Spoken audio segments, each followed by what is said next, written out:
restes là, tu restes là. Je vais faire son mur. Tu rentres dedans.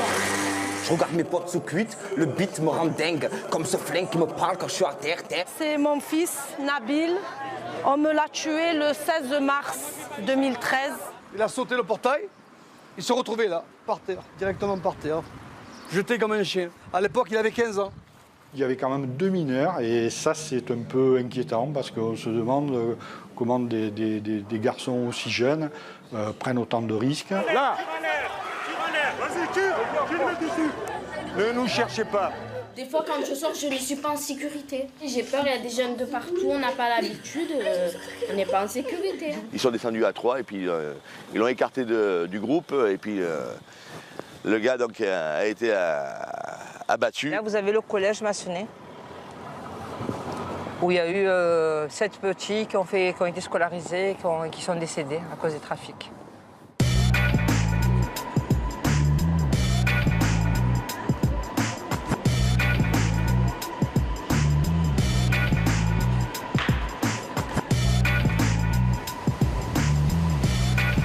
Marseille, la capitale européenne de la culture, et la bonne mère qui veille sur la ville.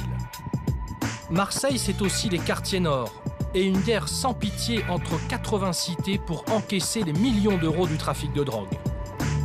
Au milieu des quartiers nord, il y a le commissariat du 14e arrondissement. Jean-Jacques Guardiola, surnommé Papa, est un policier de terrain respecté et expérimenté. Il prépare une descente dans une des cités les plus chaudes de Marseille. Eh bien, vous faites ce que vous faites tous les jours. On lâche rien, que ce soit les gros, les petits, on attrape tout le monde et on verra après au triage. D'accord?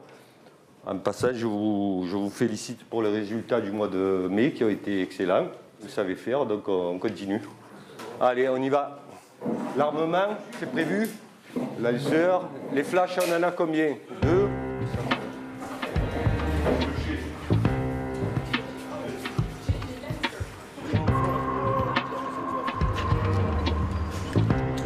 La mission du jour, reprendre un immeuble occupé par les dealers et montrer que les zones de non-droit, ça n'existe pas.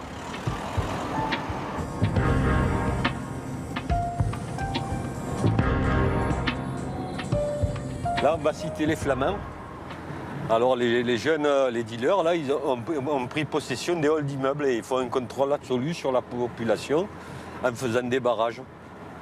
Donc, on va essayer de leur démonter les barrages, et si on peut, même d'interpeller des gens.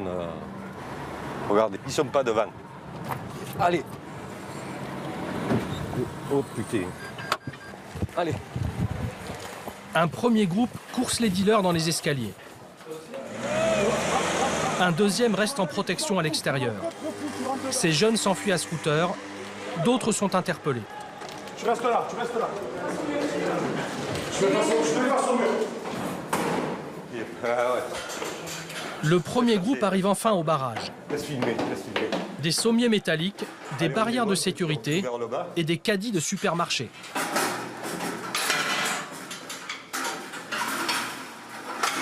Ils mettent des caddies et en fait, ils passent juste leurs mains. Vous passez le billet dans le trou, ils prennent le billet et par le trou, ils vous rendent le produit. Comme ça, on ne le voit pas, on ne peut pas l'interpeller.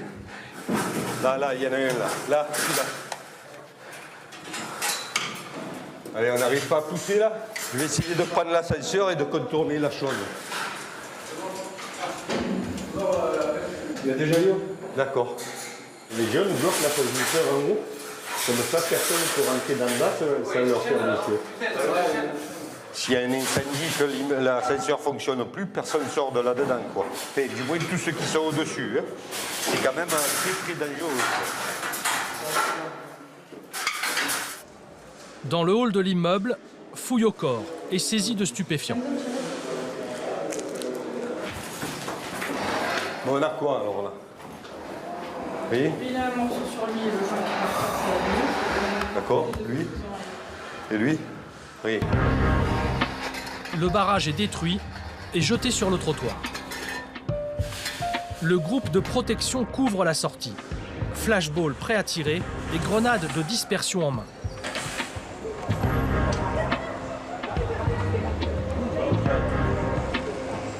Donc toi, Avec ça, on va te ramener. Hein. Tu habites où, toi? Aux Oliviers. Aux Oliviers. Mais vous êtes sûr que c'est ça? Pardon, oui, oui. En fait, tant que vous viendrez ici, on viendra nous aussi et on vous ramènera. Bon, le Toulonnais, vas-y, tu montes dans ta voiture. Tu n'auras pas tous les jours cette chance. Hein. Thierry, va là-bas avec le flash. Vous me les gardez à distance. Allez, mets les mains dans le dos. Voilà.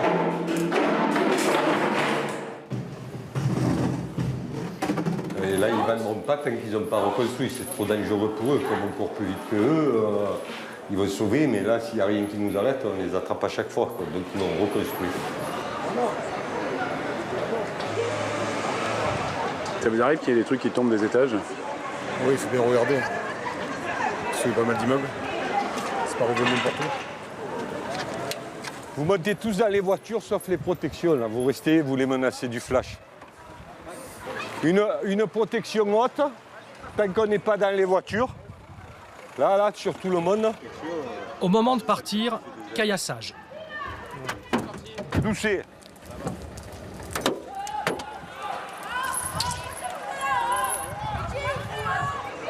Ça caillasse un peu là? Ouais. Mais pointe-les. Ferme-la, la passe. Oh, demain on est encore là. Hein. Là. Vas-y, tire. Ne nous cherchez pas. Gardez votre place, monsieur. Ah, vous êtes content, vous êtes content? Ouais. Je me régale, ouais. Allez. La première voiture. Montez. Avec tout le monde, on profite du trafic. Il y a une interruption. Ils sont gavés de trafic. Et vous partez. Pourquoi vous restez pas? Il va la fermer ou on va la mener, lui? Mais on va revenir, t'inquiète. J'ai plus rien à foutre ici. Bon. Allez, Lou, rentre. Allez, vas-y. Bon. Attention. Voilà, ça finit souvent comme ça. Vous avez dit qu'il fallait regarder en l'air. Hein, quand toute la cité est contre vous, des fois il y a des cités qui nous aident et tout, mais là, si on n'arrive pas à infiltrer la cité, on recommence chaque fois. Hein. Ils sont énervés, ils n'aiment pas qu'on les contrôle, on va dire, chez eux. Retour au commissariat. Bilan de l'opération, une interpellation avec saisie de drogue et un policier légèrement blessé à la tête. Il a dit qu'il a écrasé. Qu'est-ce qui vous est arrivé? Il y a des blessés ou quoi? Non, mais ça va. Arrête, non, mais dites-le moi, je vais annoncer à... Non, mais c'est un caillou. Il y en a un qui a une... Après, ça va, il prenait pas sur la bagnole. C'est sur sa tête. C'est la bagnole. C'est ma tête, je sais pas, c'est plus costaud qu'une voiture, hein. Il y a eu un individu interpellé pour stup que nous allons traiter au BJA 14. Et il y a eu usage des gazeuses et du flashball. Aucun fonctionnaire blessé, pas de véhicule endommagé. Et de l'autre côté, le flashball, il n'y a pas eu d'impact sur un individu. Donc tout va bien. Qu'est-ce qu'il y a? Tu as un impact? Des marques de pierre sur le toit, la routine. Ah, fais voir c'est laquelle celle-là. Ah, 53-50, ça va. Toujours dans les quartiers nord, la plaque tournante du trafic de drogue, c'est la Castellane. 60 000 € de chiffre d'affaires par jour. Seule solution pour filmer, la caméra cachée. Sur les scooters, les choufs, les guetteurs. Ils contrôlent toutes les entrées. Ensuite, il y a les charbonneurs, les vendeurs. Pour les petits deals, les clients sont immédiatement servis. Pour les plus grosses demandes, d'abord on paye et on vérifie. Pour voir combien il y a, j'ai pris un billet de ça. Le vendeur fait une réduction de 50 €. Mais attention, la police n'est pas loin.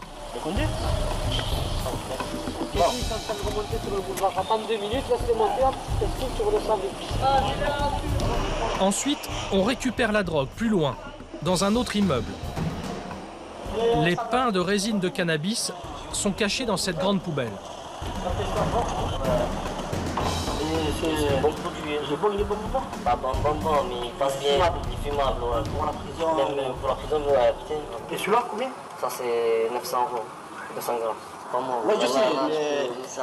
Ces 900 grammes de cannabis seront introduits dans la prison des Baumettes, puis revendus aux détenus. Merci grand. À plus. Juste en face de la Castellane, la Bricarde, 15 000 habitants. Notre guide, c'est Kamel. Il est chauffeur de bus à Aix. Il a toujours vécu dans cette cité. C'est un grand frère. Les jeunes, il les connaît tous. Une cité où il y a un peu de mal-être parce que les jeunes, ils n'ont pas d'emploi, ils n'ont pas de local où rester. Donc c'est un peu laissé à l'abandon. Alors ils restent dans les blocs, ils passent leur temps dans les blocs, voilà. Après, arrivé à un endroit là, où je vous dis couper la caméra, vous coupez la caméra. Voilà, couper la caméra, là, on va monter. Pourquoi il faut la couper, la caméra? Parce que y a des petits jeunes, ils ne veulent pas se faire filmer, en fait. Il y en a qui trafiquent. À Marseille, dans tous les quartiers, il y a des trafiquants. Mais après, voilà, on ne va pas du jour au lendemain arrêter tous ces trafics, tout ça. C'est un truc qu'on ne peut pas s'en passer, c'est comme ça. Hein. Filmer là comment Plus de merde, ouais. Il a coupé, il a coupé, il a coupé. On ne veut pas vous voir. On ne veut pas nous voir. Mais après discussion, un vendeur accepte de nous parler. Il a 17 ans. Une condition, ne pas être reconnu. Il nous conduit jusqu'à sa planque. Il deal au milieu d'un jardin d'enfants. Un client arrive. 10 €, 10 grammes de cannabis.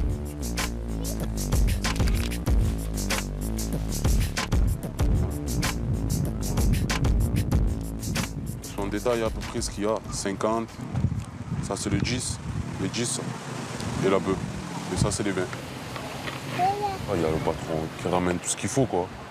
Et voilà, dès le matin, je commence à me poser. Et voilà, je vends, hein. Je fais ma journée. Je peux faire 1500 en une journée, ou je peux faire 2000. Jusqu'à 2000 € par jour. Un réseau parfaitement organisé et hiérarchisé. D'abord, il y a le guetteur. Il est payé environ normalement 50 € par jour. Après, il y a le charbonneur. Le charbonneur est payé un peu plus, 80 ou des fois ça dépend, 100, ça dépend de ce qui fait le réseau, 150. Et après, il y a le gérant qui s'occupe des guetteurs, tout ça, il paye les guetteurs. Ça marche comme ça, voilà. Après, il y a le patron. Il y a les mobiles aussi, des fois, guetteurs mobiles, en scooter. Quand la police rentre, ils montent. Ils disent un peu Akha, et voilà. Ça crée Akha quand ils sont là, quand il y a la police. Quoi. Et ils viennent souvent? On peut dire que c'est chaud en ce moment. Parce qu'on les voit souvent. Ils nous regardent de travers, ils nous font un peu chier, quoi.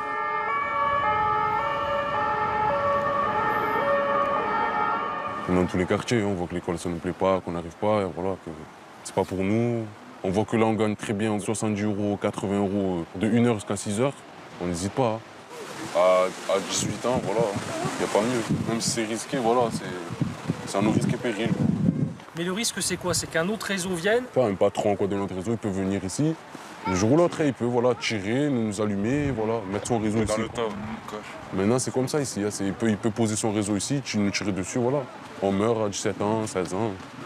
Ça peut venir de partout ici, le danger. Je peux me faire tirer dessus, pas voir la police ou quoi. Je me fais péter, je rentre en prison. C'est un truc qui me passe vite dans la tête, mais j'ai pas peur, en fait. Je sais pas ce que je vais devenir, ce que je vais être. À un moment, il va falloir travailler professionnel, faire des trucs un peu. On entre dans le monde professionnel, voilà. C'est ça qui est le plus dur. Quand on arrive à gagner des 90 par jour, on est jeune, tout ça. Pour nous, ça y est, la vie, elle est facile. On vit chez notre mère, on paye loyer 100 €, on l'aide des fois un peu. Voilà, ça, c'est une belle vie, tranquille. Nous retrouvons Kamel, toujours à la Bricarde. Il nous emmène au local. Depuis la fermeture du centre social, c'est là que les jeunes se retrouvent. Dans les quartiers nord, 1 jeune sur 2 est au chômage. Pour passer le temps, ils font d'interminables parties de baby-foot.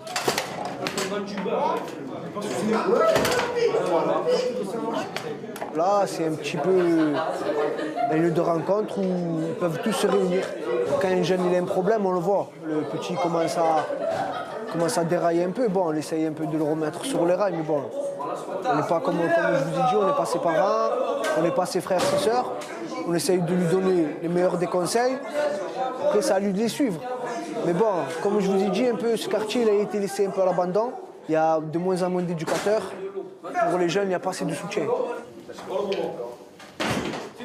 Il joue aux cartes sous le regard protecteur de Kader, le gérant du local.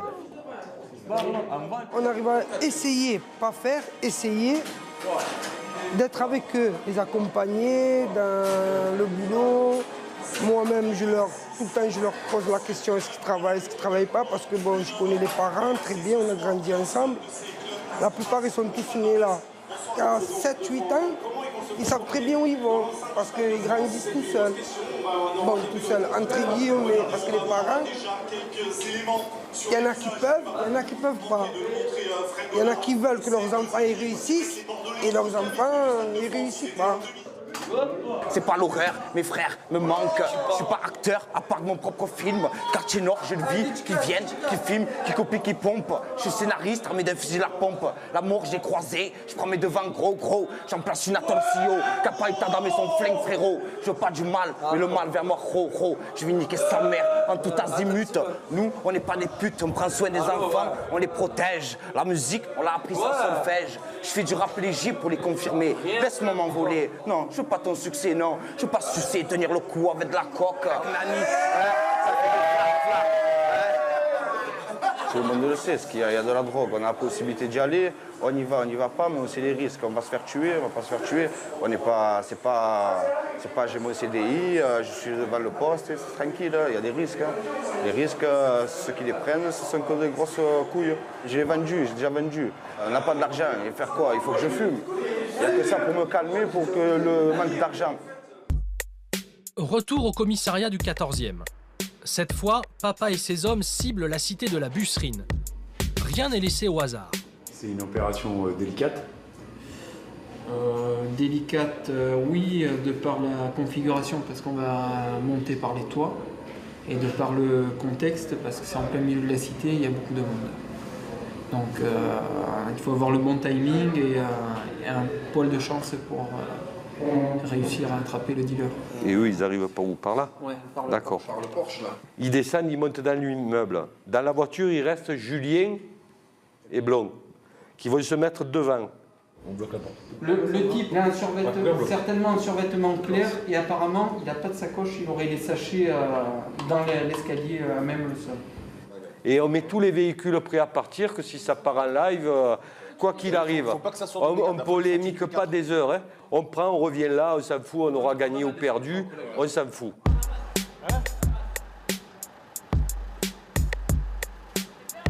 J'ai une bombe lacrymogène en cas d'invasion des individus présents sur place pour pouvoir nous protéger et nous extraire au besoin. 9 mm, parabellum, c'est efficace. Nous avons des grenades de dispersion. Voilà, on la tient là. On a 1 seconde 5 pour envoyer. Comme souvent, 2 équipes sont prévues. Objectif, prendre les dealers en tenaille. La première équipe entre prudemment dans la cité.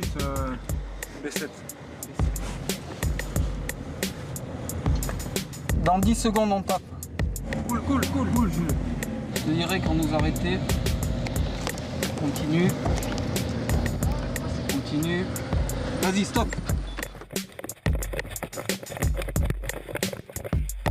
Top les amis, top.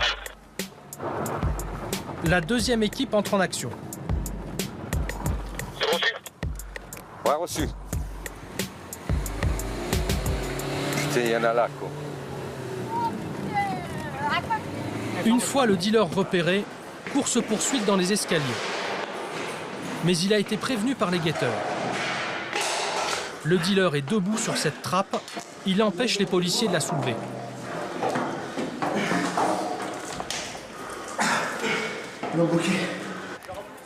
Il est monté, Laurent, il est monté. Il y a un mec qui part sur le toit vers le B5, B6. C'est reçu? En bas, problème aussi pour la deuxième équipe. Ben, ils mettent simplement une cale comme ça et ça empêche d'ouvrir. S'ils vous connaissent, ils ouvrent, c'est-à-dire les habitants. Ouais, je t'écoute. Il y a une description du gars? Oui, c'est un nain avec les cheveux décolorés. Vous voulez pas commenter au B5? Il recherche un NA, un Nord-Africain. ils décident de passer par l'immeuble voisin. Enfin, ils arrivent sur le toit. D'après Thierry, il n'est plus dans les étages, sur le toit. Mais le dealer a disparu depuis bien longtemps. Il me semble qu'il est descendu, hein. V5 ou V6, hein, mais pas au-delà. Confirmation, sur le toit il n'y a plus personne. T'as vu quelque chose ou pas? Jean-Jacques fouille quand même les caches habituelles. Bon, donc il s'est enfui là. Là, il y a de grandes chances pour qu'il soit rentré dans l'immeuble à côté et après dans un appartement, vu qu'il n'est pas ressorti par en bas. Il est déçu, mais il n'a pas tout perdu. Là, en fait, je regarde parce qu'on a un autre plan stup qui se situe juste là. Et j'avais jamais fait gaffe qu'on pouvait bien le voir, quoi, de là. Le gars se tient derrière le bouquet d'arbres sur les terrains de tennis, là, et il sert les gens qui arrivent sur le stade, là. Ce réseau, Jean-Jacques s'en occupera plus tard. Le mec, il était sur nous, sur la trappe. C'est pour ça qu'on n'arrive pas à la lever. Et quand on a refait le truc, il y avait le produit qui le fait. Pour l'instant, il faut faire le maigre bilan du jour.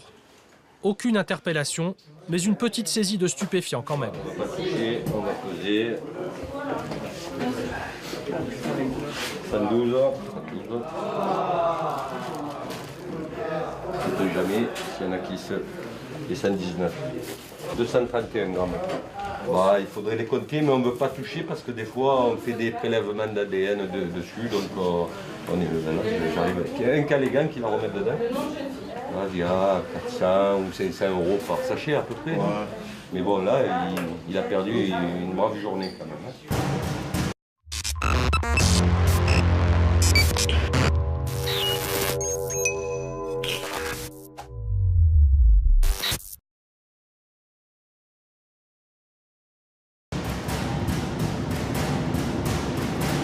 Le soir même, à Saint-Louis, dans les quartiers nord. 7e règlement de compte de l'année. Peu après la fusillade, comme d'habitude, Jacques Dallest, procureur jusqu'en juillet dernier, arrive sur les lieux. Ce qu'on sait pour l'instant, c'est qu'un coup de fusil de chasse a été tiré sur la victime, plutôt dans le bas du corps, au niveau des reins. On a une dizaine de projectiles qui semblent être projectiles d'une cartouche, qui l'ont atteint mortellement. Ça vous étonne de voir un crime de la sorte Rien ne m'étonne plus, vous savez, on a toute forme d'homicide, ce que malheureusement on a trop souvent des règlements de compte, on a eu des crimes de toutes sortes à Marseille.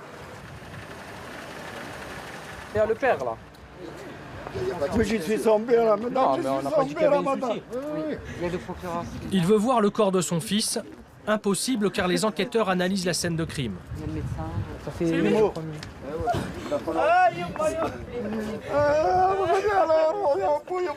Des assassinats comme celui-ci, il y en a en moyenne 2 par mois à Marseille.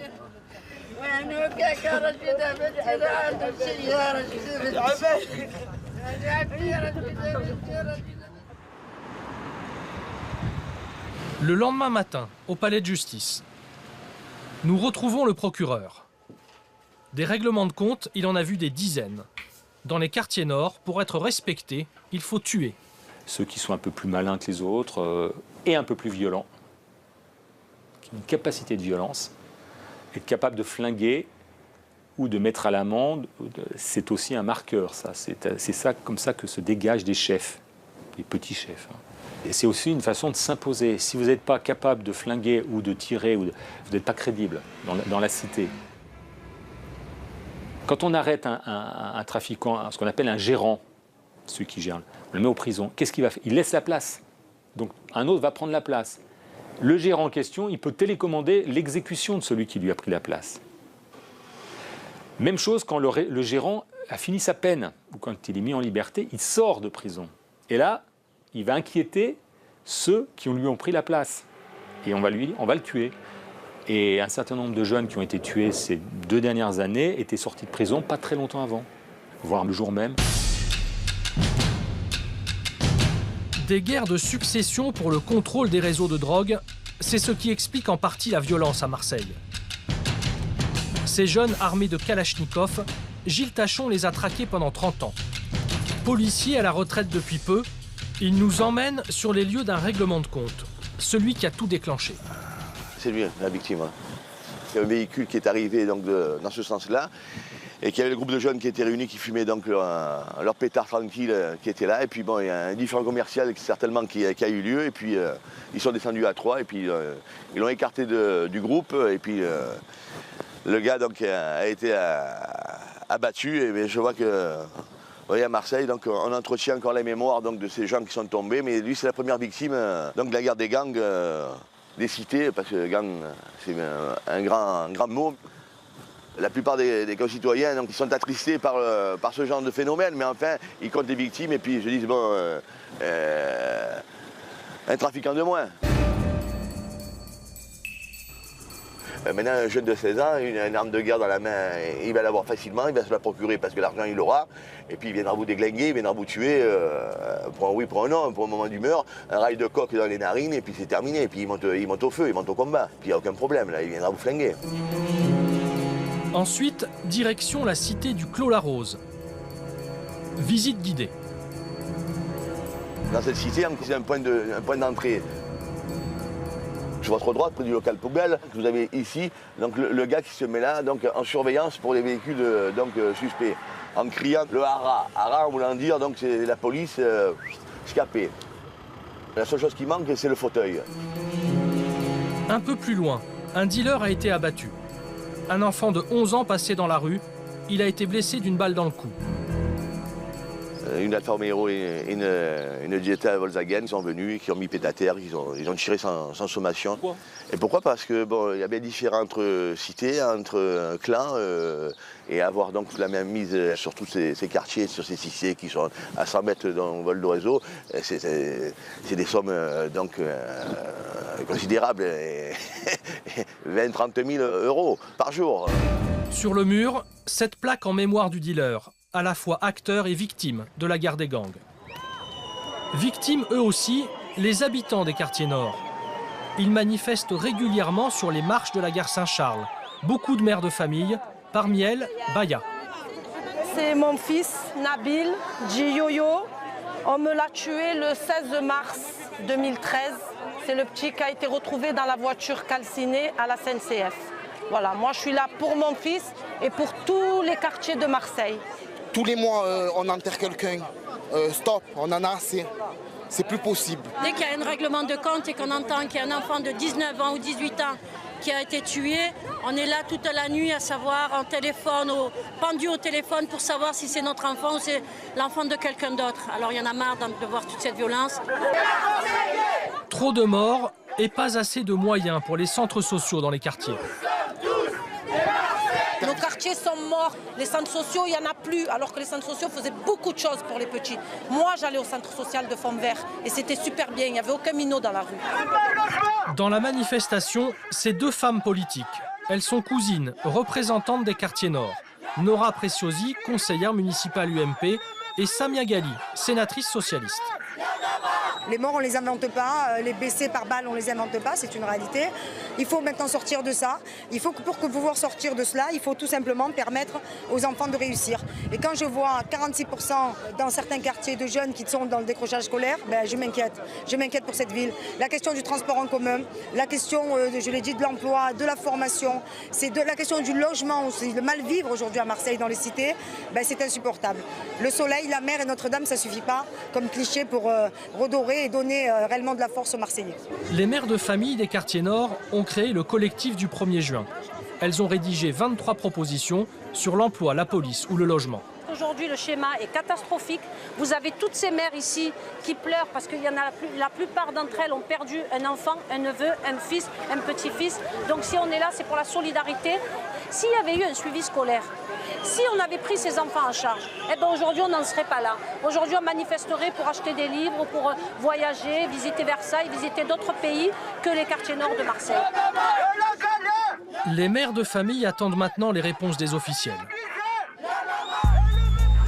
Retour au palais de justice. À Marseille, le taux de délinquance des mineurs est largement supérieur à la moyenne. Des délinquants de plus en plus jeunes, Maître Gioia en défend régulièrement. Aujourd'hui, vous avez des gamins, 12, 13 ans, 14 ans, ils sont armés d'armes de poing, ils sont armés de lance-roquettes, de kalachnikov. C'est des gens qui ne savent pas du tout, c'est des gamins, c'est des enfants qui mériteraient 2 gifles, mais que plus personne n'ose corriger, parce qu'ils sont sans autorité, sans cadre, et qui n'obéissent plus à aucune norme, à aucune morale, à aucun texte, à aucune autorité. Ces gamins-là utilisent des armes qu'ils ne savent pas manipuler. Et nécessairement, ça crée des situations complètement terrifiantes pour tout le monde. C'est des groupes qui se montent non plus par spécialité, mais par cité, par territoire, sur des coups bien précis. On se rencontre un soir, on est 4-5, on va faire un coup.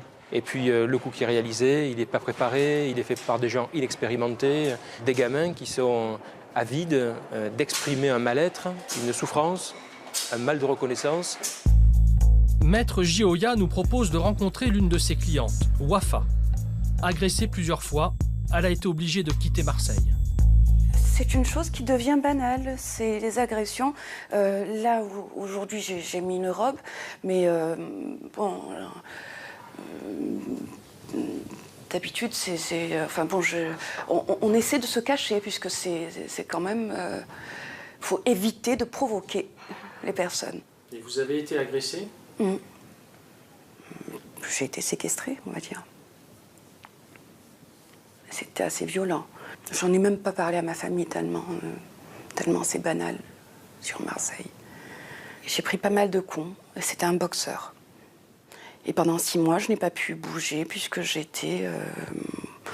des bleus tout le côté. Dans sa famille, elle n'est pas la seule à avoir souffert. Son frère a été sauvagement mutilé. Ils l'ont assommé avec une bouteille de bière. Ils l'ont mis sur le dos et ils l'ont attaché. Enfin, ils l'ont bloqué. Et une personne qui a arraché un des yeux en le montrant comme si c'était un acte de victoire. Voilà, j'ai le pouvoir et maintenant, qu'est-ce que tu vas faire sans l'autre œil? Donc, celui-là, on l'a retrouvé dans le caniveau, cet œil-là. L'autre, on l'a récupéré, il y a eu 19 heures d'opération pour récupérer le second œil qui tenait. Tout simplement.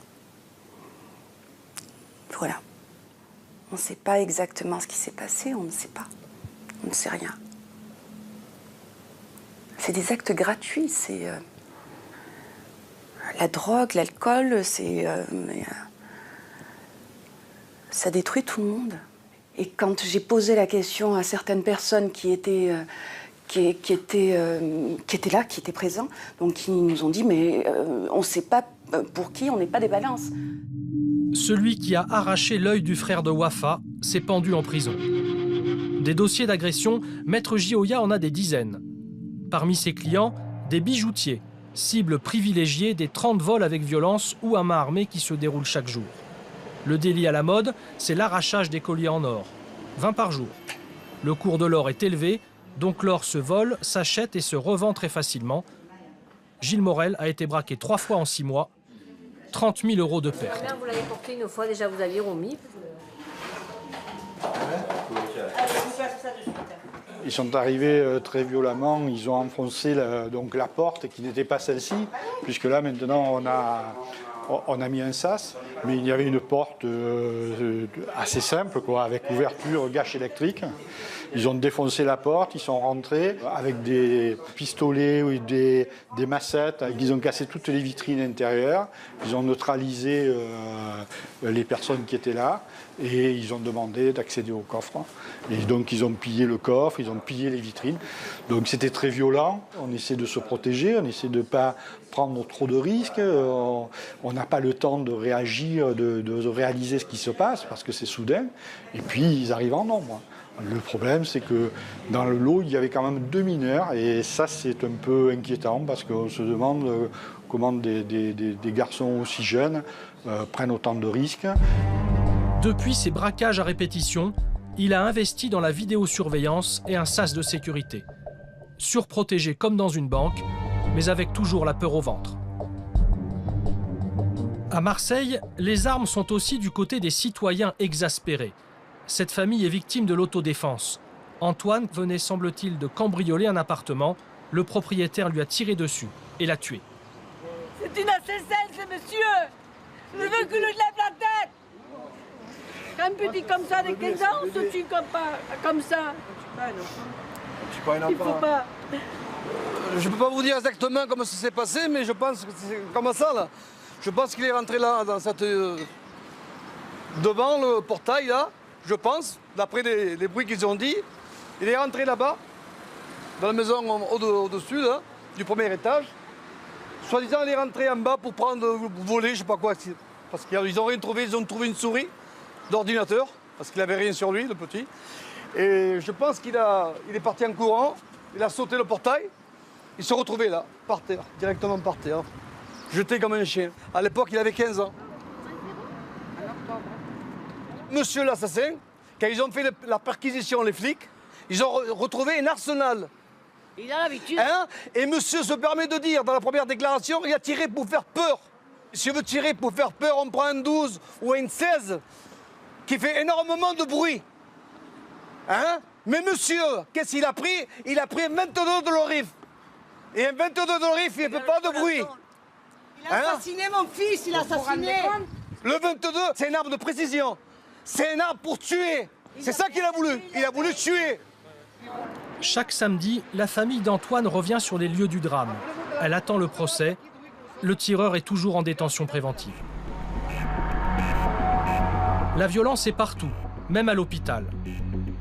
Hôpital Nord, quartier Nord, service des urgences. 135 patients sont pris en charge chaque jour.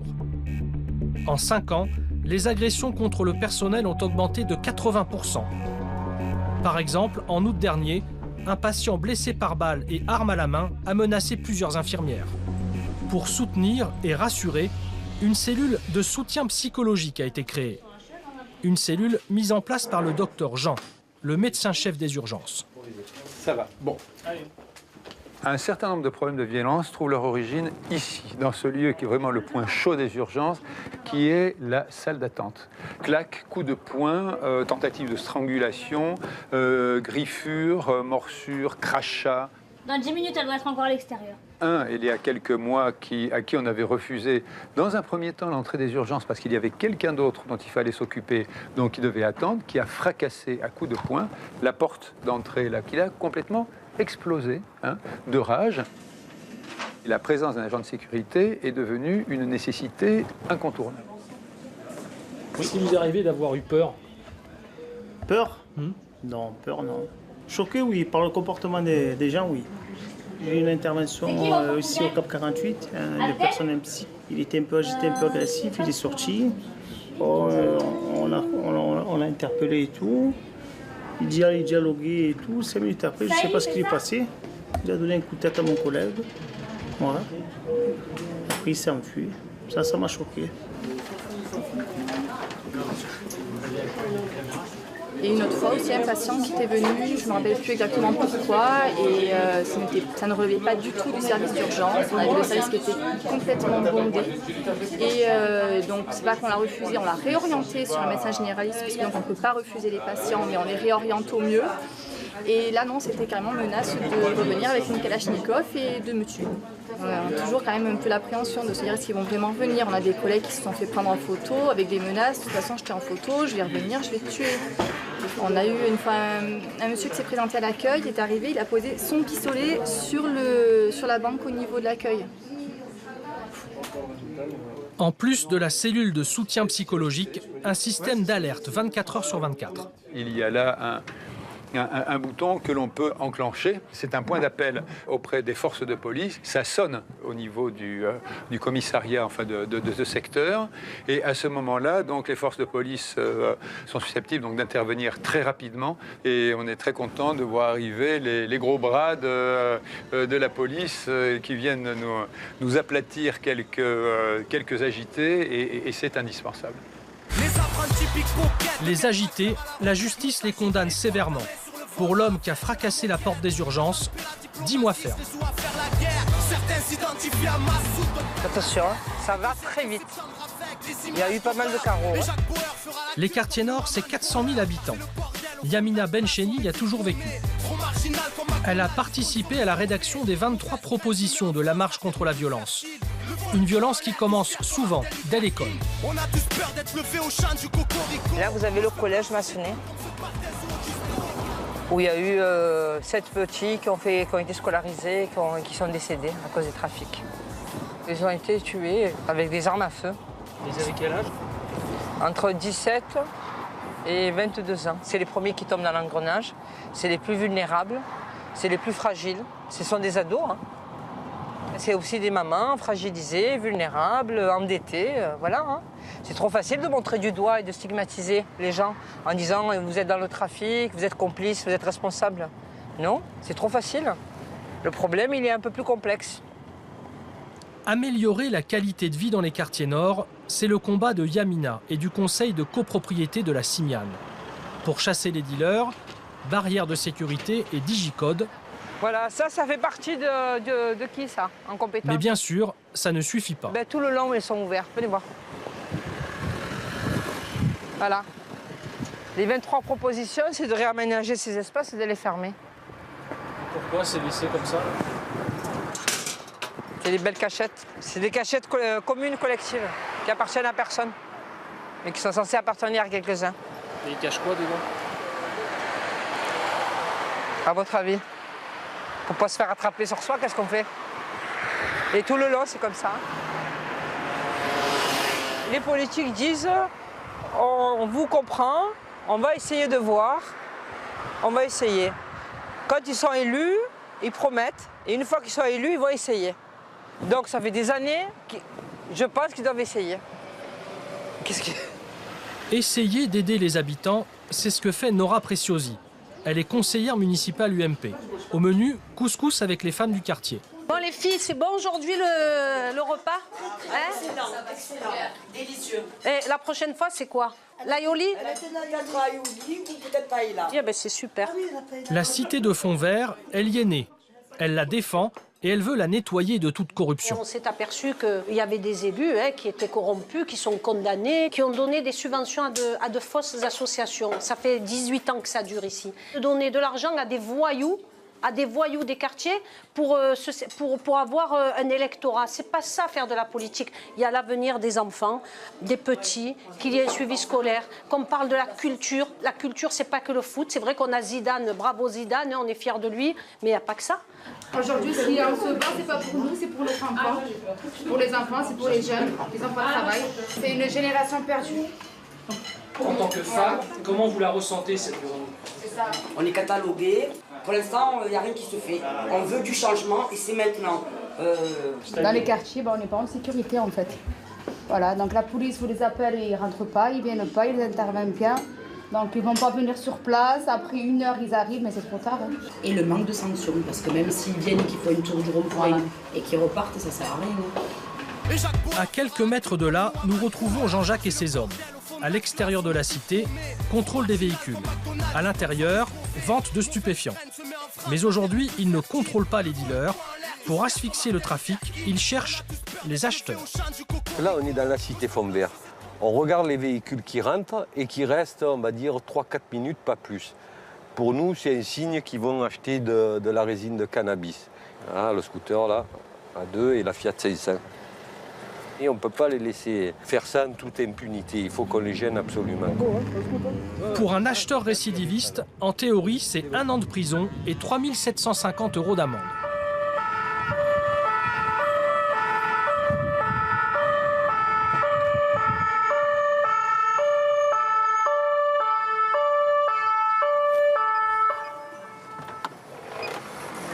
Vous avez une idée pourquoi on est là? Non, parce qu'on sort des écoles. Parce que tu as touché aussi. Tu vas me donner ton produit stupéfiant. Voilà. Hein, comme ça, on ne va pas polémiquer longtemps. Puisqu'on te voit, il n'y a pas de souci. Allez, vas-y. Voilà. Donne tout. Après, voilà. Là, c'est des combien, ça? C'est des 20. 60 €. Vous allez m'embarquer? Je vais t'amener. Aujourd'hui, ça va... Écoute-moi. Normalement, c'est une condamnation et des trucs un peu plus précis. Aujourd'hui, tu joues au foot, toi? Non, du tout. Bon, dommage. Aujourd'hui, ça va être comme au foot, pourtant. Carton jaune, ça veut dire on ne le refait plus. Tu nous suis? En discutant, Jean-Jacques essaie d'obtenir quelques informations. Le savent les gens où c'est exactement. Ah, tu es connu. Parce que d'habitude. Pas question d'être connu. Je veux dire, là-bas, Non, mais j'ai pas l'habitude d'aller là. Moi, je vais pas là d'habitude. D'accord, tu vas où? Ça dépend. Ouais, on les connaît tous. Hein. Ça dépend. Je peux te les citer. Tu vas au Flamand ou pas? Non, Flamand, Busserine, il est pas bon le chien. Paternelle, Bassins. Ouais, la patère en ce moment, ouais, là, ça j'ai vu. C'est chaud. Ça j'ai vu ce qui s'est passé à la télé, ça. Ah, quand même. Dans toutes les cités où tu vas, il y a des policiers, des CRS, tu n'as pas remarqué ça? C'est comme tout, c'est le jeu du chat et la souris, quoi. Ah, tu joues quand même, tu le sais, mais tu joues. Je peux pas le nier, quoi, je suis fumeur, voilà. D'accord. Il sera convoqué pour un simple rappel à la loi. Pour arrêter les trafics à fond vert comme ailleurs, Samia Ghali, sénatrice socialiste, a une idée. Ce samedi, elle célèbre un mariage. C'est avec un grand plaisir que je célèbre aujourd'hui votre mariage. Article 212. Les époux se doivent mutuellement respect, fidélité, secours et assistance. Son idée est simple, déployer l'armée dans les quartiers. Quand vous avez des cités où il y a des armes de guerre qui se baladent, où les enfants achètent je dis bien les enfants, parce que quand on a 13 ans, 14 ans, pour moi, c'est encore des enfants. Ils sont capables de s'acheter des armes de guerre comme on achète une paire de baskets. Ben, ça pose un problème, donc j'avais demandé l'armée pour désarmer les cités. Et l'armée pour interdire aux consommateurs de venir dans ces quartiers. Parce que ces consommateurs, quand ils viennent, ils ont le sentiment finalement de ne pas faire de mal, mais s'ils font du mal, parce que c'est eux qui font prospérer le trafic, et plus le trafic prospère, et moins les gens dans les quartiers peuvent vivre normalement. Vous avez même des enfants dans les quartiers qui pensent que dealer, c'est un métier. En tant que maire, elle aide les jeunes à trouver un emploi. Elle avait 4 postes à proposer. Sur 40 qu'on a contactés, il y en a 10 qui sont venus. Sur les 10, il y en a 4 qui sont venus au deuxième entretien. Et sur les 4 qui sont venus au deuxième entretien, ils ont eu des CDI. Et il n'y en a qu'un qui est allé travailler. Aider les jeunes des quartiers nord, un sacerdoce pour le centre social Saint-Gabriel. Bonsoir. Bonsoir, serre-moi la main, bonsoir. 4 soirs par semaine, Jean-Charles Bouaniche organise le soutien scolaire pour 35 collégiens. Ouais, en fait, ils ont pas et on va les faire travailler là-bas. Ah ouais, d'accord. Alors, on va là-bas. Hein? Je peux le 6e. Allez, vas-y. Allez. Jean-Charles travaille à Saint-Gabriel depuis 25 ans. Les animateurs sont bénévoles, ils sont étudiants en école de commerce. Avec des subventions de plus en plus faibles, Jean-Charles propose tant bien que mal des ateliers vidéo, des cours de danse et des sorties culturelles. Des fois, il y a des leçons que je ne comprends pas trop. Je viens ici et les tuteurs, ils m'aident. Et voilà, et je comprends mieux ma leçon. Pourquoi tu travailles mieux ici qu'à la maison? Parce qu'il y a des tuteurs qui nous aident à faire nos devoirs. On est dans un quartier où les gens ont très très peu de moyens. Élever des gamins dans des cités aussi difficiles que ça, c'est proche de l'héroïsme. Et ben ils suivent leurs enfants de près et ils veulent la réussite. Pour eux, l'école, c'est l'ascenseur social. Bien sûr, il y en a toujours qui s'en sortent pas, qui finissent délinquants toute leur vie, mais moi je dis que sur le quartier, 98% des jeunes, ils sont extraordinaires, ils ont des projets. Après, il y a 2% de délinquants. Les 2% de délinquants sur un confetti, ces territoires, ils sont petits et ils sont très peuplés. Forcément, si on fait un rapport mathématique, on trouve beaucoup de délinquants. On trouve toujours les mêmes 20, 30 jeunes qui sont là, et qui commettent des actes. Nous, notre stratégie avec eux, c'est de garder une porte ouverte, quoi. On peut être là, voilà, on peut éventuellement te filer un coup de main. Après, le reste, c'est une affaire de police. Ça dure le mec. La police, les règlements de compte, la drogue, les armes, c'est un sujet fréquent de discussion au collège. La violence, ces jeunes la vivent quotidiennement. C'est pas l'heure, qu'est-ce que là, on dirait qu'on est en train de parler de... Quand on dit qu'il y a de la violence à l'école dans les quartiers nord, c'est vrai ou c'est pas vrai? Oui. Ça dépend du collège. Ou des écoles, ou je sais pas. De partout, il y a de la violence, c'est pas que ici. C'est toi qui fais la violence? Je sais pas, c'est quand les gens ils se font frapper. Quand il y a des coups de non, ça m'a même pas des fusillades. Comme ça, là. C'est vrai? À fond vert, il y en a eu tarpin. Tais-toi, pourquoi tu dis fond vert? Mais parce que c'est vrai, on dirait que c'est chaud. Mais oui, c'est chaud. C'est quoi chaud? C'est chaud parce qu'il y a la drogue, il y a tout, hein. C'est voilà. Ah, il fait chaud là. Mais il n'y a pas de violence, ils se frappent comme ça, il y en a pas à fond vert, hein. Ouais. Non, c'est pas que je sors pour aller à l'école. Des fois, quand je sors, je ne suis pas en sécurité. J'ai peur, il y a des jeunes de partout, on n'a pas l'habitude, on n'est pas en sécurité.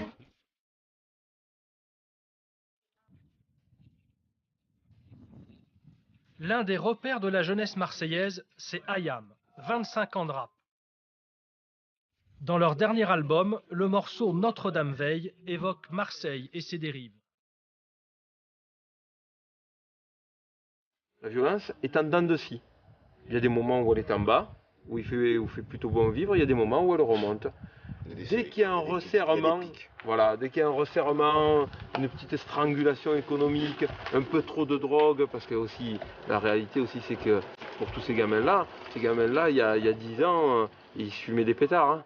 Maintenant, ils s'en envoient dans le pif. Ça te donne des comportements qui sont complètement différents. Pas du tout. Et puis c'est pas du tout la même au niveau financier, c'est pas du tout les mêmes retombées non plus. Donc forcément les moyens sont pas les mêmes.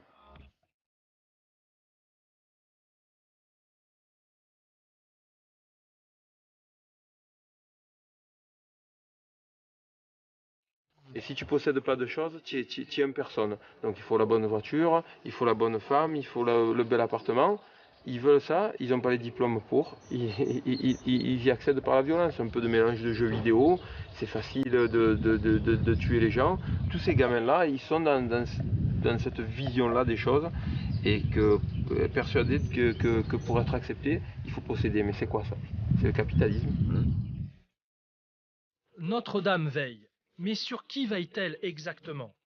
Sur les policiers en guerre contre les trafiquants sans foi ni loi.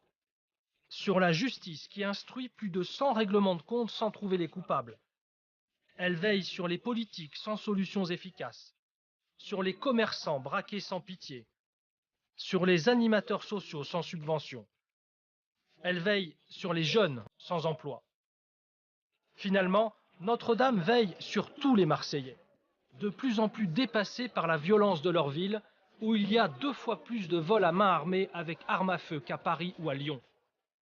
Une violence désormais sans fin et sans limite.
Le boulot, moi-même, tout le temps, je leur pose la question est-ce qu'ils travaillent, est-ce qu'ils ne travaillent pas, parce que bon, je connais les parents très bien, on a grandi ensemble.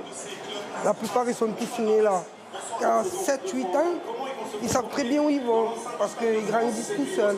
Bon, tout seuls, entre guillemets, parce que les parents, il y en a qui peuvent, il y en a qui ne peuvent pas. Il y en a qui veulent que leurs enfants y réussissent, et leurs enfants n'y réussissent pas. C'est pas l'horreur, mes frères me manquent. Je suis pas acteur, à part de mon propre film. Quartier Nord, je le vis, qui viennent, qui filment, qui copient, qui pompent. Je suis scénariste, armé d'un fusil à pompe. La mort, j'ai croisé, je prends mes devants gros. J'en place une à ton CEO, capable d'entamer son flingue, frérot. Je veux pas du mal, mais le mal vers moi, Je vais niquer sa mère en tout azimut.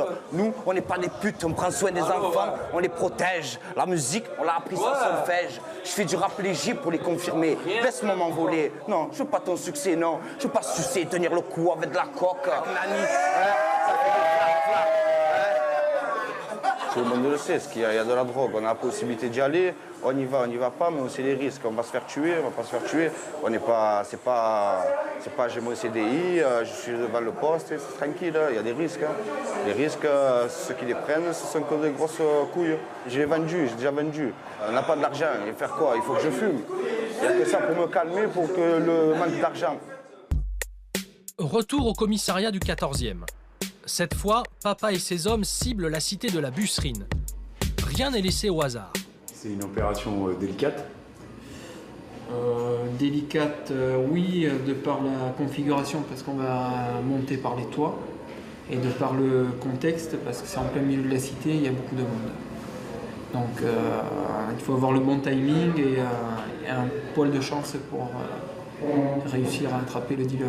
Et eux, ils arrivent par où? Par là? Ouais, par le D'accord. Par le Porsche, là. Ils descendent, ils montent dans l'immeuble. Dans la voiture, il reste Julien et Blond, qui vont se mettre devant. On bloque la porte. Le type, il a certainement un survêtement clair et apparemment, il n'a pas de sacoche, il aurait les sachets dans l'escalier, même le sol. Et on met tous les véhicules prêts à partir, que si ça part en live, quoi qu'il arrive, on ne polémique pas des heures. Hein. On prend, on revient là, on s'en fout, on aura gagné ou perdu, on s'en fout.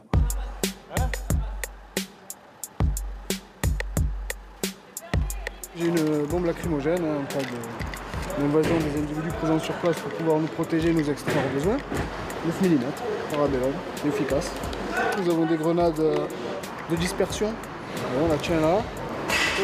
On a 1 seconde 5 pour envoyer. Comme souvent, 2 équipes sont prévues. Objectif, prendre les 2 par mois à Marseille.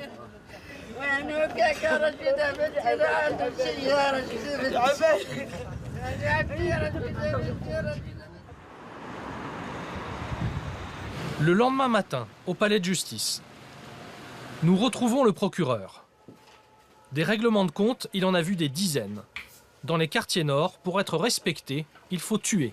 Ceux qui sont un peu plus malins que les autres et un peu plus violents, qui ont une capacité de violence, être capable de flinguer ou de mettre à l'amende, c'est aussi un marqueur. C'est ça, comme ça que se dégagent des chefs, des petits chefs. Et c'est aussi une façon de s'imposer. Si vous n'êtes pas capable de flinguer ou de tirer, vous n'êtes pas crédible dans la cité.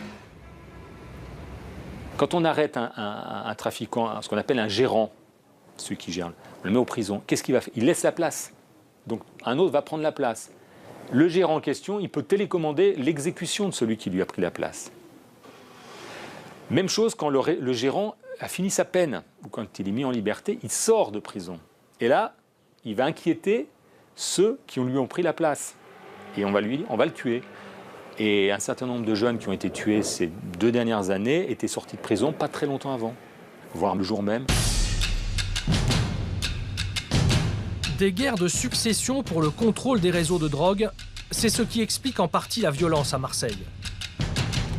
Ces jeunes armés de Kalachnikov, Gilles Tachon les a traqués pendant 30 ans.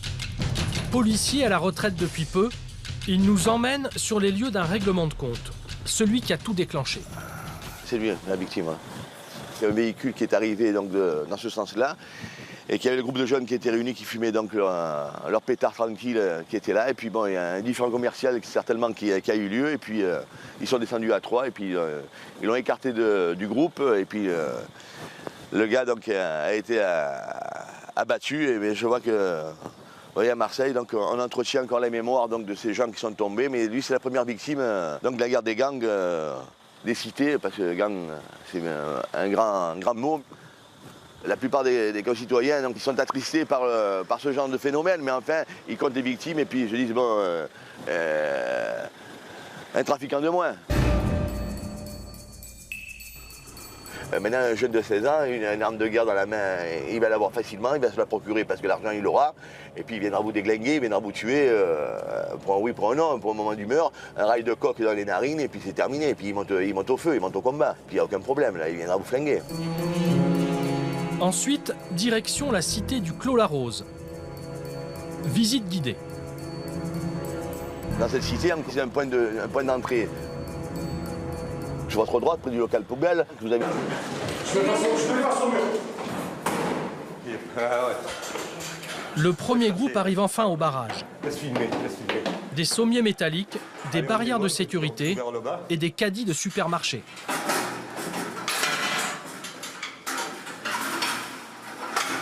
Ils mettent des caddies et en fait, ils passent juste leur main. Vous passez le billet dans le trou, ils prennent le billet et par le trou, ils vous rendent le produit. Comme ça, on ne le voit pas, on ne peut pas l'interpeller. Là, il y en a un là. Là, celui-là. Allez, on n'arrive pas à pousser là. Je vais essayer de prendre l'ascenseur et de contourner la chose. Il y a déjà eu. D'accord. Les jeunes bloquent la position en haut. Comme ça, personne ne peut rentrer dans le bas sans leur faire monsieur. S'il y a un incendie, que l'ascenseur ne fonctionne plus, personne ne sort de là-dedans, quoi. Enfin, du moins, tous ceux qui sont au-dessus. Hein. C'est quand même très, très dangereux. Dans le hall de l'immeuble, fouille au corps et saisie de stupéfiants. Bon, on a quoi alors là? Oui. Il a un morceau sur lui et le joint qui va passer à lui. D'accord, lui. Et lui? Oui. Le barrage est détruit et jeté sur le trottoir. Le groupe de protection couvre la sortie. Flashball prêt à tirer et grenades de dispersion en main.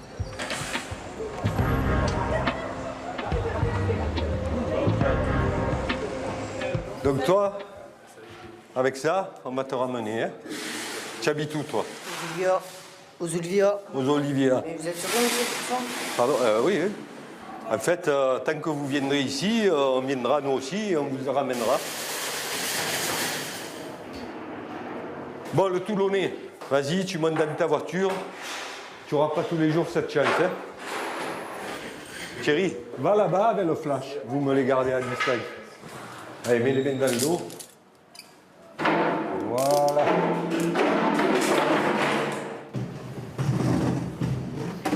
Et là, ils ne vendront pas tant qu'ils n'ont pas reconstruit. C'est trop dangereux pour eux. Comme on court plus vite que eux, ils vont se sauver. Mais là, s'il n'y a rien qui nous arrête, on les attrape à chaque fois. Quoi. Donc, ils vont reconstruire. Ça vous arrive qu'il y ait des trucs qui tombent des étages? Oui, il faut bien regarder. Parce qu'il y a pas mal d'immeubles. C'est pas revenu n'importe où. Vous montez tous dans les voitures, sauf les protections. Là. Vous restez, vous les menacez du flash. Une protection haute, tant qu'on n'est pas dans les voitures. Là, sur tout le monde. Au moment de partir, caillassage. D'où c'est? Dealer a disparu depuis bien longtemps. Il me semble qu'il est descendu, hein. V5 ou V6, hein, mais pas au-delà. Confirmation, sur le toit il n'y a plus personne. T'as vu quelque chose ou pas? Jean-Jacques fouille quand même les caches habituelles. Bon, donc il s'est enfui là. Là, il y a de grandes chances pour qu'il soit rentré dans l'immeuble à côté et après dans un appartement, vu qu'il n'est pas ressorti par en bas. Il est déçu, mais il n'a pas tout perdu. Là, en fait, je regarde parce qu'on a un autre plan stup qui se situe juste là. Et j'avais jamais fait gaffe qu'on pouvait bien le voir. Quoi, de là. Le gars se tient derrière le bouquet d'arbres sur les terrains de tennis là, et il sert les gens qui arrivent sur le stade. Là. Ce réseau, Jean-Jacques s'en occupera plus tard. Le mec, il était sur nous sur la trappe. C'est pour ça qu'on n'arrive pas à la lever. Et quand on a refait le truc, il y avait le produit qui était. Pour l'instant, il faut faire le maigre bilan du jour. Aucune interpellation, mais une petite saisie de stupéfiants quand même. On va pas toucher, on va poser. 112. On ne sait jamais s'il y en a qui se... Et 119. 231 grammes. Voilà, il faudrait les compter, mais on ne veut pas toucher parce que des fois, on fait des prélèvements d'ADN dessus, donc on est dedans. J'arrive. Il y a un Callégant qui la remet dedans. Là, il y a 400 ou 500 euros par sachet à peu près. Ouais. Mais bon, là, il a perdu une brave journée quand même.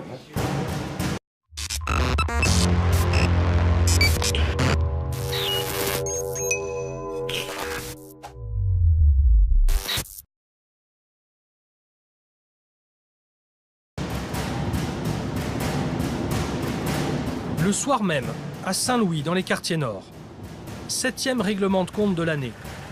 Peu après la fusillade, comme d'habitude, Jacques Dallest, procureur jusqu'en juillet dernier, arrive sur les lieux. Ce qu'on sait pour l'instant, c'est qu'un coup de fusil de chasse a été tiré sur la victime, plutôt dans le bas du corps, au niveau des reins.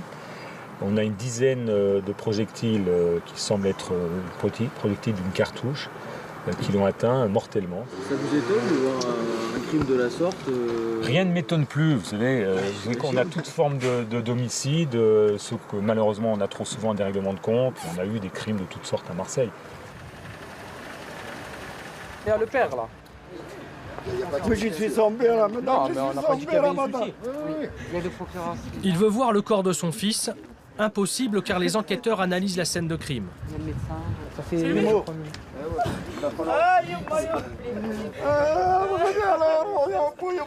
Des assassinats comme celui-ci, il y en a en moyenne 2 par mois à Marseille.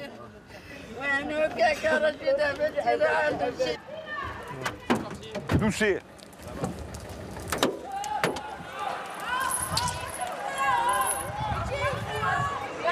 Ça caillasse un peu là? Ouais. Mais pointe-les. Ferme-la la basse.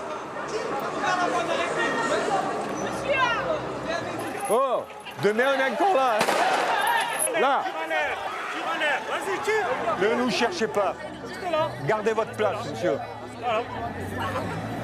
Ah, vous êtes content, vous êtes content? Ouais. Je me régale, ouais. Allez. La première voiture. Montez. Avec tout le monde, ils en profitent du trafic. Il y a une interpellation. Ils sont gavés de trafic. Et vous partez. Pourquoi vous restez pas? Il va la fermer ou on va la mener, lui? Mais on va revenir, t'inquiète. J'ai plus rien à foutre ici. Allez, Lou, rentre. Allez, vas-y. Bon. Attention. Voilà, ça finit souvent comme ça. Je vous avais dit qu'il fallait regarder en l'air. Hein. Quand toute la cité est contre vous, des fois il y a des cités qui nous aident et tout, mais là, si on n'arrive pas à infiltrer la cité, on recommence chaque fois. Hein. Ils sont énervés, ils n'aiment pas qu'on les contrôle, on va dire, chez eux. Retour au commissariat. Bilan de l'opération, une interpellation avec saisie de drogue et un policier légèrement blessé à la tête. Il y a un caddie qui l'a écrasé. Qu'est-ce qui vous est arrivé? Il y a des blessés ou quoi? Non, mais ça va. Arrête, non, mais dites-le moi, je vais annoncer à... Non, mais c'est un caillou. Il y en a un qui a une... Ça gonfle là. Après, ça va, il n'y a pas d'impact sur la bagnole. C'est sur sa tête. C'est la bagnole. C'est pareil. C'est ma tête, je sais pas, c'est plus costaud qu'une voiture, hein. Il y a eu un individu interpellé pour stup que nous allons traiter au BJA 14. Et il y a eu usage des gazeuses et du flashball. Aucun fonctionnaire blessé, pas de véhicule endommagé. Et de l'autre côté, le flashball, il n'y a pas eu d'impact sur un individu. Donc tout va bien. Qu'est-ce qu'il y a? Tu as un impact? Des marques de pierre sur le toit, la routine. Ah, fais voir c'est laquelle celle-là. Ah, 53-50, ça va. Toujours dans les quartiers nord, la plaque tournante du trafic de drogue, c'est la Castellane. 60 000 € de chiffre d'affaires par jour. Seule solution pour filmer, la caméra cachée. Sur les scooters, les choufs, les guetteurs. Ils contrôlent toutes les entrées. Ensuite, il y a les charbonneurs, les vendeurs. Pour les petits deals, les clients sont immédiatement servis. Pour les plus grosses demandes, d'abord on paye et on vérifie. Voilà, comme ça, on ne va pas polémiquer longtemps. Parce qu'on te voit, il n'y a pas de souci. Allez, vas-y. Voilà. Donne tout. Après, voilà. Là, c'est des combien, ça? C'est des 20. 60 €. Vous allez m'embarquer? Je vais t'amener. Aujourd'hui, ça va... Écoute-moi. Normalement, c'est une condamnation et des trucs un peu plus précis. Aujourd'hui, ça va... Tu joues au foot, toi? Non, du tout. Bon, dommage. Aujourd'hui, ça va être comme au foot, pourtant. Carton jaune, ça veut dire on ne le refait plus. Tu nous suis? En discutant, Jean-Jacques essaie d'obtenir quelques informations. Le savent les gens où c'est exactement? Ah, tu es connu. Parce que d'habitude... Pas question d'être connu. Je veux dire, là-bas, j'ai pas l'habitude d'aller là. Moi, je vais pas là d'habitude. D'accord, tu vas où? Ça dépend. Ouais, on les connaît tous. Hein. Ça dépend. Je peux te les citer. Tu vas au Flamand ou pas? Non, Flamand, Busserine, il est pas bon le chien. Paternelle, Bassins. Ouais, la patère à ce moment, ouais, là, ça j'ai vu. C'est chaud. Ça j'ai vu ce qui s'est passé à la télé, ça. Ah, quand même. Dans toutes les cités où tu vas, il y a des policiers, des CRS, tu n'as pas remarqué ça? C'est comme tout, c'est le jeu du chat et la souris, quoi. Ah, tu joues quand même, tu le sais, mais tu joues. Je peux pas le nier, quoi, je suis fumeur, voilà. D'accord. Il sera convoqué pour un simple rappel à la loi. Pour arrêter les trafics à fond vert comme ailleurs, Samia Ghali, sénatrice socialiste, a une idée. Ce samedi, elle célèbre un mariage. C'est avec un grand plaisir que je célèbre aujourd'hui votre mariage. Article 212. Les époux se doivent mutuellement respect, fidélité, secours et assistance. Son idée est simple, déployer l'armée dans les quartiers. quand vous avez des cités où il y a des armes de guerre qui se baladent, où les enfants achètent je dis bien les enfants, parce que quand on a 13 ans, 14 ans, pour moi, c'est encore des enfants. Ils sont capables de s'acheter des armes de guerre comme on achète une paire de baskets. Ben, ça pose un problème, donc j'avais demandé l'armée pour désarmer les cités. Et l'armée pour interdire aux consommateurs de venir dans ces quartiers. Parce que ces consommateurs, quand ils viennent, ils ont le sentiment finalement de ne pas faire de mal, mais s'ils font du mal, parce que c'est eux qui font prospérer le trafic, et plus le trafic prospère, et moins les gens dans les quartiers peuvent vivre normalement. Vous avez même des enfants dans les quartiers qui pensent que dealer, c'est un métier. En tant que maire, elle aide les jeunes à trouver un emploi. Elle avait 4 postes à proposer. Sur 40 qu'on a contactés, il y en a 10 qui sont venus. Sur les 10, il y en a 4 qui sont venus au deuxième entretien. Et sur les 4 qui sont venus au deuxième entretien, ils ont eu des CDI. Et il n'y en a qu'un qui est allé travailler. Aider les jeunes des quartiers nord, un sacerdoce pour le centre social Saint-Gabriel. Bonsoir. Bonsoir, serre-moi la main, bonsoir. 4 soirs par semaine, Jean-Charles Bouaniche organise le soutien scolaire pour 35 collégiens. Ouais, en fait, ils ont pas et on va les faire travailler là-bas. Ah ouais, d'accord. 112 heures. On ne sait jamais s'il y en a qui se... Les 119. 231 grammes. Bah, il faudrait les compter, mais on ne veut pas toucher parce que des fois, on fait des prélèvements d'ADN dessus. Donc, on est là. J'arrive avec un Calléghan qui va remettre dedans. Là, il y a 400 ou 500 euros par sachet à peu près. Ouais. Mais bon, là, il a perdu une brave journée quand même.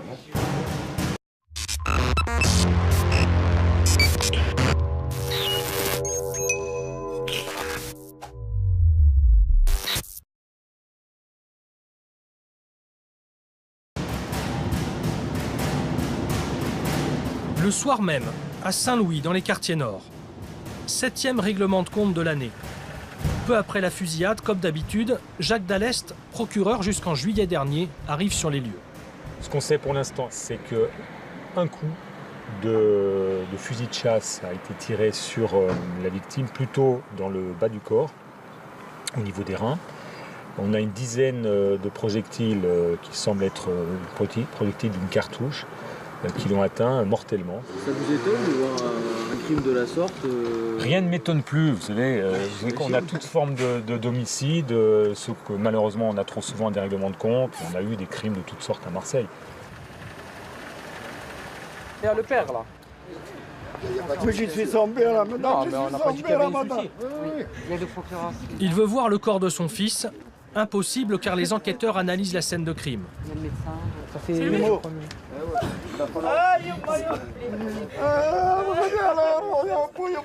Des assassinats comme celui-ci, il y en a en moyenne 2 par mois à Marseille.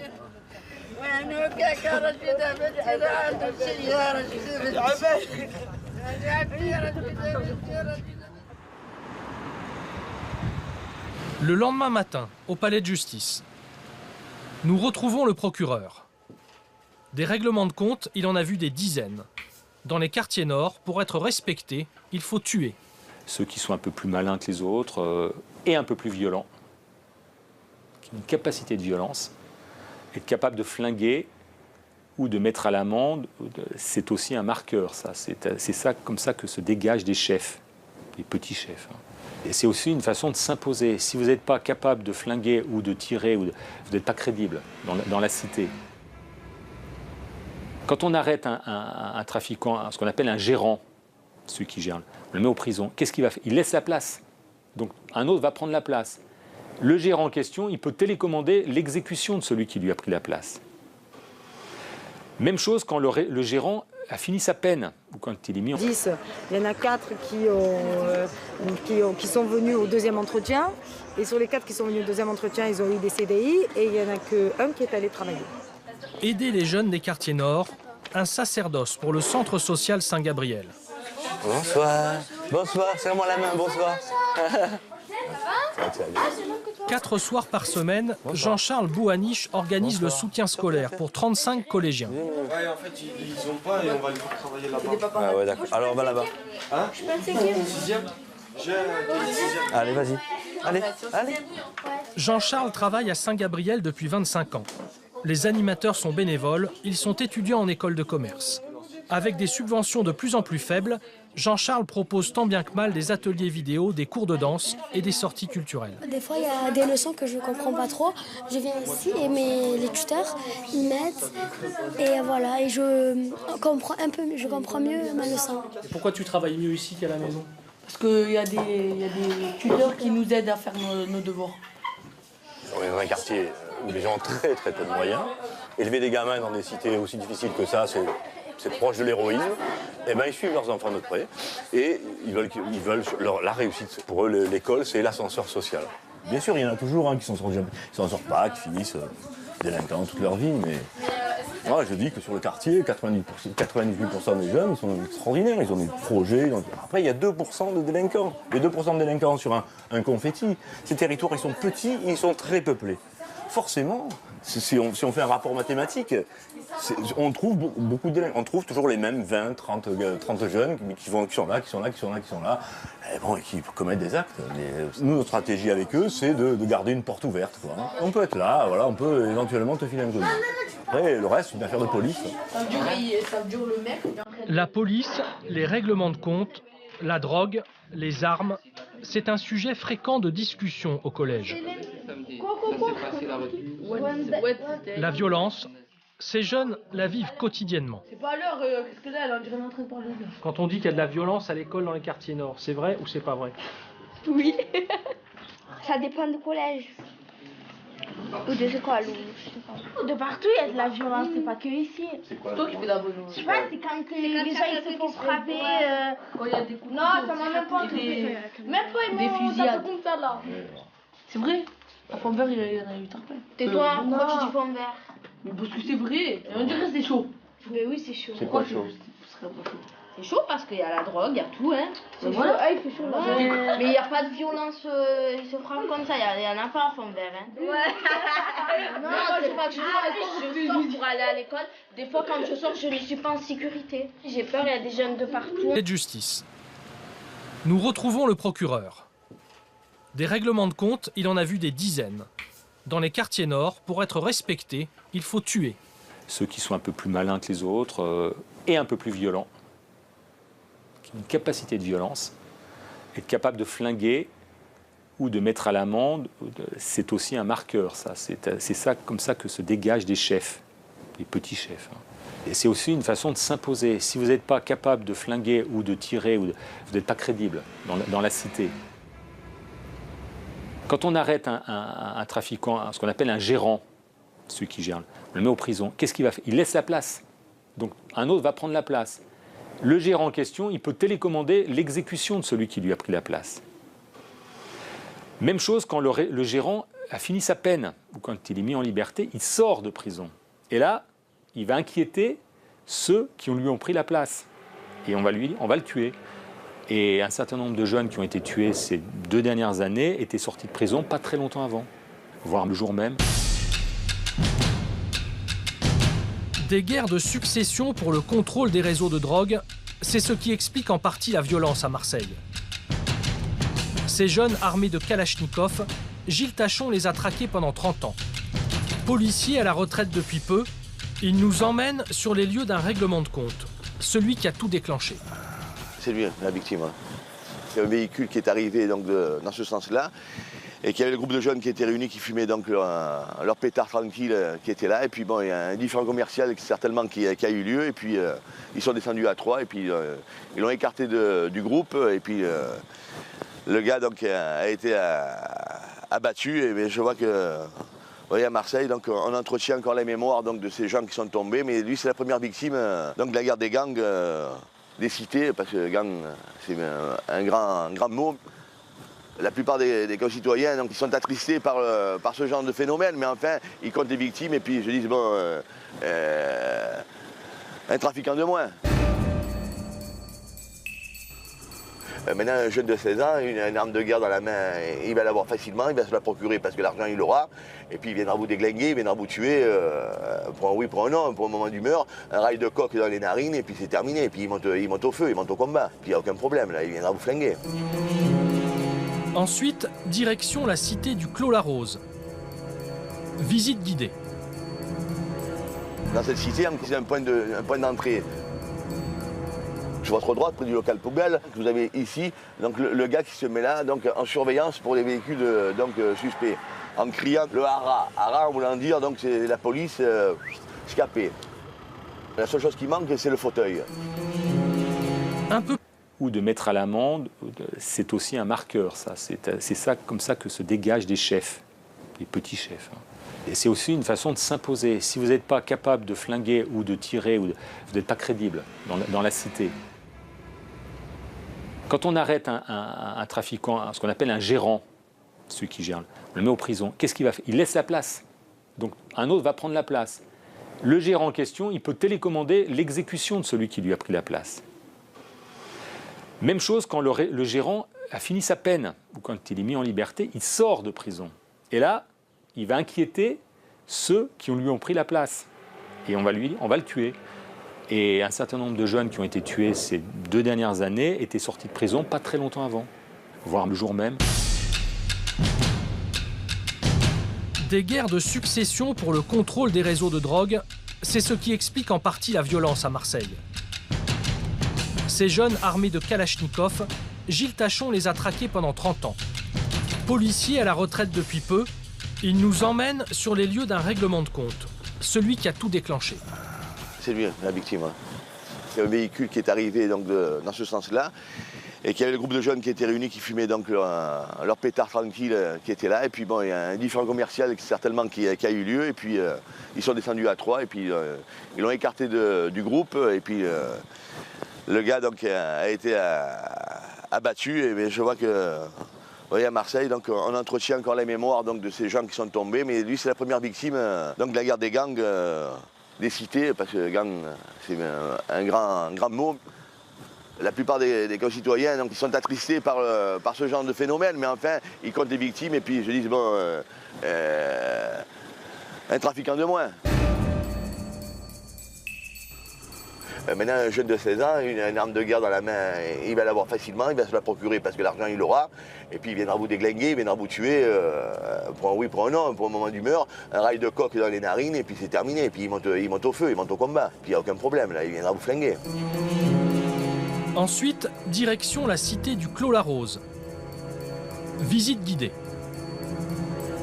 Dans cette cité, c'est un point d'entrée. Sur votre droite, près du local poubelle, que vous avez ici, donc le gars qui se met là, donc en surveillance pour les véhicules suspects, en criant le hara. Hara, en voulant dire, donc c'est la police scapée. La seule chose qui manque, c'est le fauteuil. Un peu plus loin, un dealer a été abattu. Un enfant de 11 ans passé dans la rue, il a été blessé d'une balle dans le cou. Une Alfa Romeo et une Jetta Volkswagen sont venus, qui ont mis pied à terre, ils ont tiré sans sommation. Pourquoi? Et pourquoi? Parce que bon, il y avait différentes cités, entre clans. Nora Preciosi, conseillère municipale UMP, et Samia Gali, sénatrice socialiste. Les morts, on ne les invente pas, les blessés par balle, on ne les invente pas, c'est une réalité. Il faut maintenant sortir de ça. Il faut que pour pouvoir sortir de cela, il faut tout simplement permettre aux enfants de réussir. Et quand je vois 46% dans certains quartiers de jeunes qui sont dans le décrochage scolaire, ben, je m'inquiète. Je m'inquiète pour cette ville. La question du transport en commun, la question, je l'ai dit, de l'emploi, de la formation, c'est la question du logement aussi, le mal-vivre aujourd'hui à Marseille dans les cités, ben, c'est insupportable. Le soleil, la mer et Notre-Dame, ça ne suffit pas comme cliché pour redorer et donner réellement de la force aux Marseillais. Les mères de famille des quartiers nord ont créé le collectif du 1er juin.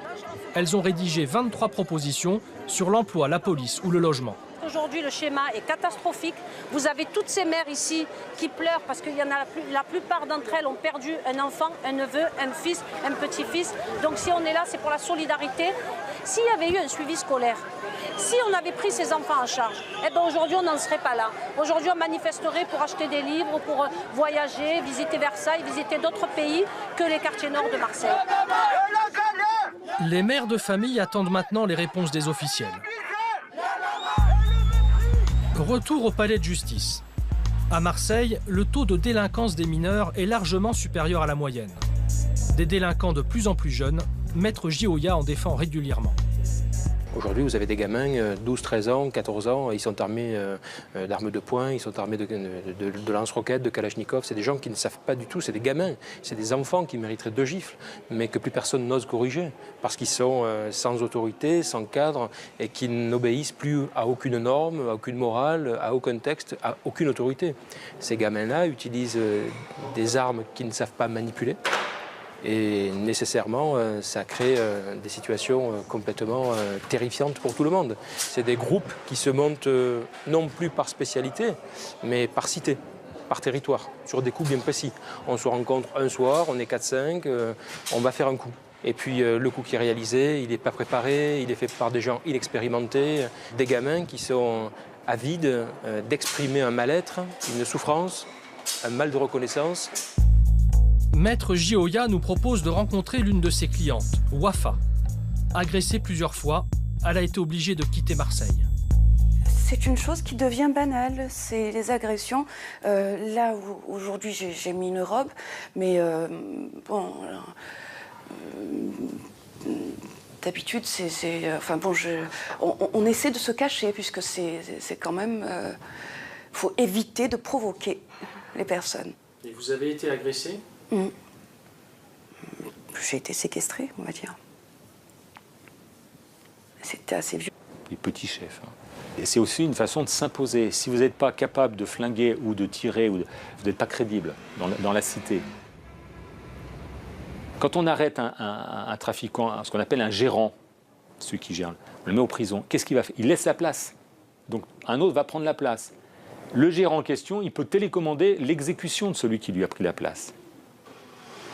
Même chose quand le gérant a fini sa peine, ou quand il est mis en liberté, il sort de prison. Et là, il va inquiéter ceux qui lui ont pris la place. Et on va le tuer.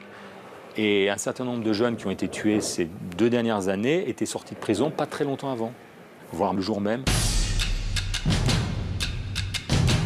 Des guerres de succession pour le contrôle des réseaux de drogue, c'est ce qui explique en partie la violence à Marseille. Ces jeunes armés de kalachnikov, Gilles Tachon les a traqués pendant 30 ans.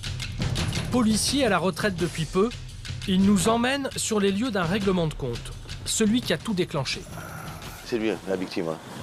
C'est un véhicule qui est arrivé donc, dans ce sens-là, et qu'il y avait le groupe de jeunes qui étaient réunis, qui fumaient donc leur pétard tranquille qui était là. Et puis bon, il y a un différend commercial certainement qui a eu lieu, et puis ils sont descendus à 3, et puis ils l'ont écarté du groupe, et puis le gars donc, a été abattu. Et je vois que, vous voyez, à Marseille, donc, on entretient encore la mémoire donc, de ces gens qui sont tombés, mais lui c'est la première victime donc, de la guerre des gangs. Des cités, parce que gang, c'est un grand mot. La plupart des concitoyens donc, ils sont attristés par ce genre de phénomène, mais enfin, ils comptent les victimes et puis ils se disent, bon, un trafiquant de moins. Maintenant, un jeune de 16 ans, une arme de guerre dans la main, il va l'avoir facilement, il va se la procurer parce que l'argent il l'aura, et puis il viendra vous déglinguer, il viendra vous tuer, pour un oui, pour un non, pour un moment d'humeur, un rail de coque dans les narines, et puis c'est terminé, et puis il monte au feu, il monte au combat, puis il n'y a aucun problème, là, il viendra vous flinguer. Ensuite, direction la cité du Clos-la-Rose. Visite guidée. Dans cette cité, c'est un point d'entrée. Sur votre droite, près du local poubelle, vous avez ici donc, le gars qui se met là donc, en surveillance pour les véhicules suspects, en criant le hara. Hara, en voulant dire, donc c'est la police scapée. La seule chose qui manque, c'est le fauteuil. Un peu plus loin, un dealer a été abattu. Un enfant de 11 ans passait dans la rue, il a été blessé d'une balle dans le cou. Une Alfa Romeo et une Jetta Volkswagen sont venus, qui ont mis pied à terre, ils ont tiré sans sommation. Pourquoi? Et pourquoi? Parce que bon, il y avait différentes cités, entre clans, et avoir donc la même mise sur tous ces quartiers, sur ces cités qui sont à 100 mètres dans le vol d'oiseau.